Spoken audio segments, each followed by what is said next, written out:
Welcome to this lesson on the heat capacity of crystalline solids. Today we're going to explore a beautiful case study that demonstrates how scientific models evolve through systematic comparison with experimental data. Before we dive in, let's establish what we mean by heat capacity. Heat capacity is the amount of energy required to raise the temperature of a substance by 1 degree. Mathematically, heat capacity C equals dQ by dt, the change in heat energy with respect to temperature. For crystalline solids, we typically measure the molar heat capacity at constant volume, denoted C sub V. In the late 1800s, physicists believed they understood how solids behaved. Classical mechanics and statistical thermodynamics had been very successful. The classical model predicted something remarkably simple. It's called the Dulong Petit law. According to classical statistical mechanics, the molar heat capacity at constant volume should equal 3R, where R is the universal gas constant. 3 times 8.314 joules per mole Kelvin equals 24.9 joules per mole Kelvin, a constant value independent of temperature. You might ask, why did classical physics predict a constant heat capacity? The reasoning was straightforward. Each atom in a solid can vibrate in 3 dimensions, X, Y, and Z. For each dimension, there's both kinetic energy and potential energy. That's 2 degrees of freedom per dimension. 3 dimensions times 2 energy modes gives 6 degrees of freedom per atom. By the equipartition theorem, each degree of freedom contributes 1/2 kBt to the average energy, so total energy per atom is 3 kBt. Taking the derivative with respect to temperature gives 3 kB per atom, which becomes 3R per mole. So the classical model made a clear, testable prediction. Scientists went into the laboratory to measure heat capacities across different temperatures. Here's what they expected to see: a horizontal line at 24.9, constant across all temperatures. But here's where things got interesting. At high temperatures, above room temperature, the measurements agreed beautifully with the prediction. However, as temperature decreased, the heat capacity dropped dramatically.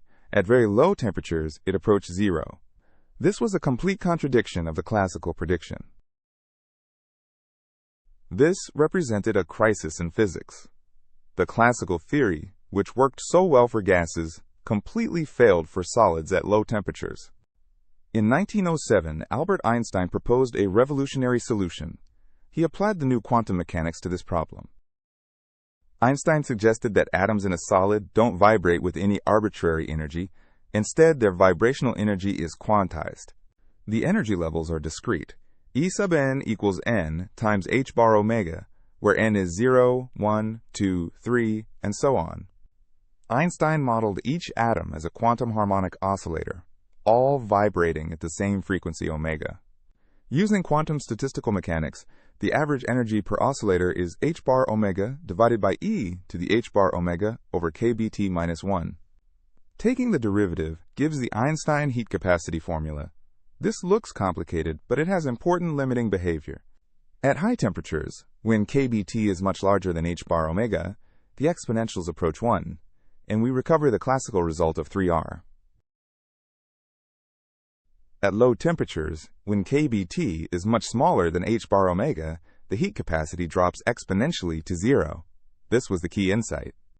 At low T, Cv is proportional to e to the minus h bar omega over kBt. It goes to 0 exponentially. Why does the heat capacity vanish at low temperatures in the quantum model? This is a profound question. At very low temperatures, there isn't enough thermal energy to excite the oscillators to higher quantum states. They remain frozen in their ground state. If atoms can't be excited to higher energy levels, they can't absorb heat energy, so the heat capacity drops to 0. Einstein's model was a major improvement. It correctly predicted that heat capacity drops to 0 at low temperatures. When fitted to experimental data, Einstein's model captured the general behavior much better than the classical model. But careful measurements revealed a discrepancy.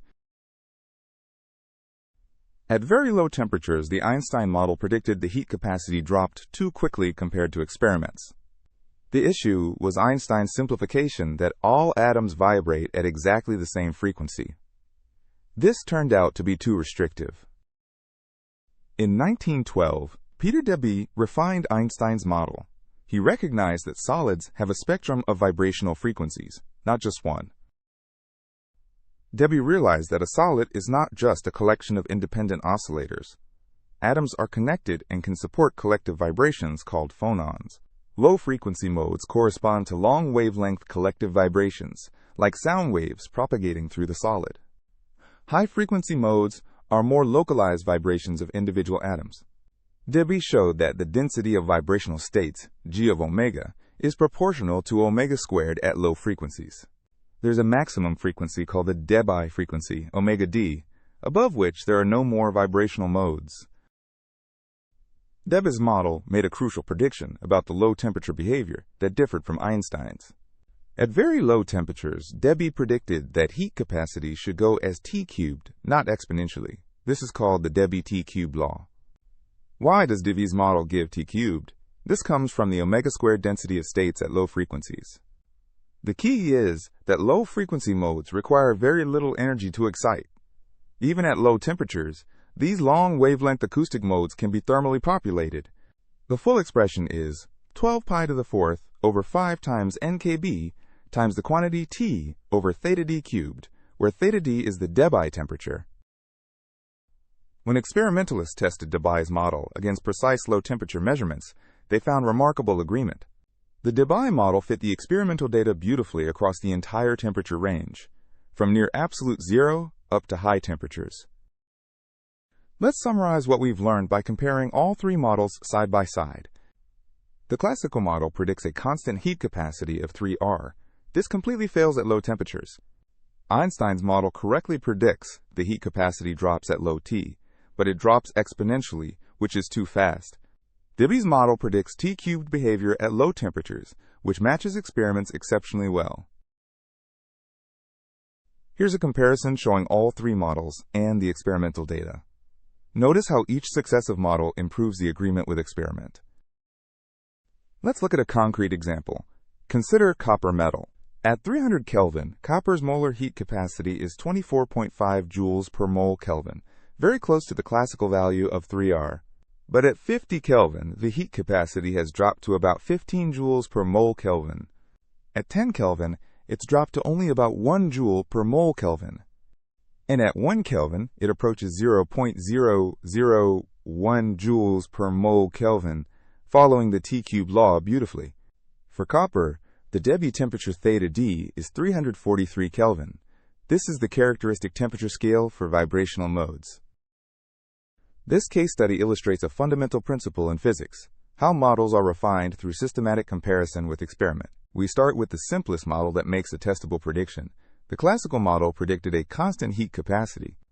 When experiments reveal systematic discrepancies, particularly at low temperatures, we know the model is incomplete. We then introduce new physics. Einstein brought in quantum mechanics and energy quantization. The Einstein model was better, but still showed discrepancies at very low temperatures. Debye added a more realistic description, a spectrum of vibrational frequencies rather than a single frequency. Crucially, each refinement was driven by actual experimental data, not pure speculation. The data guided the theoretical development. This approach isn't just about heat capacity. It's a template for how physics progresses. We see the same pattern in quantum field theory, where successive approximations improve agreement with particle physics experiments. We see it in cosmology, where models of the universe have evolved from simple expansion to include dark energy and dark matter. We see it in climate science, where models have become increasingly sophisticated as more data becomes available. Think of this process like creating maps of increasing detail. The classical model is like a rough sketch that shows the general layout but misses important details. Einstein's model is like adding major landmarks and roads, much more useful but still missing fine details. Debye's model is like a detailed topographic map that captures elevation changes and subtle features. Importantly, each level of map is useful at different scales. You wouldn't use a topographic map to plan a cross-country trip, just as you wouldn't use the classical model at low temperatures. Even Debye's model isn't the final word. Modern physics has extended these ideas further.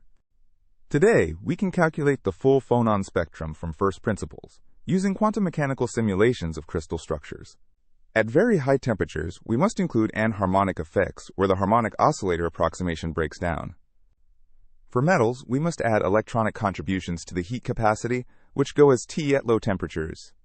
The total heat capacity for metals at low T is gamma T plus beta T cubed, where the linear term is electronic and the cubic term is from phonons.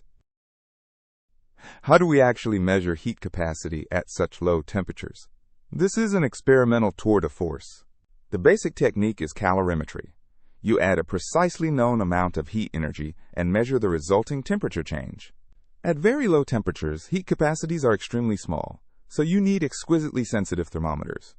Modern cryogenic experiments can reach temperatures of millikelvins, just thousandths of a degree above absolute zero.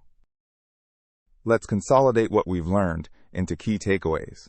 First, scientific models evolve through systematic comparison between theoretical predictions and experimental measurements.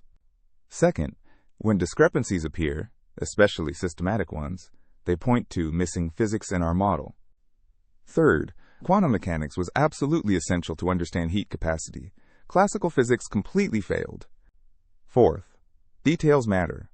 The difference between Einstein's single frequency and Debye's spectrum was crucial for accurate predictions. Fifth, low temperature data is particularly revealing because quantum effects dominate and classical approximations fail. Here's a question to test your understanding. Why couldn't we have gone directly from the classical model to the Debye model? Why was Einstein's intermediate step important? The answer is that Einstein's model established that energy quantization was the key missing ingredient. Without that conceptual breakthrough, Debye's refinement wouldn't have made sense. Here's another question. At what temperature would you expect Einstein and Debye models to give similar predictions? At high temperatures, much higher than the Debye temperature, both models converge to the classical limit of 3R. The differences only matter at low temperatures. This case study beautifully illustrates the scientific method in action. Theory and experiment drive each other forward in a feedback loop. Experiments reveal failures in theory, and improved theory predicts new phenomena to test. No model is final. Each model has a domain of validity where it works well. Understanding these domains is as important as the models themselves. The entire history of physics is a history of successive refinements, each expanding our understanding and predictive power. Even today, heat capacity measurements at extreme conditions remain an active area of research, probing exotic quantum states of matter.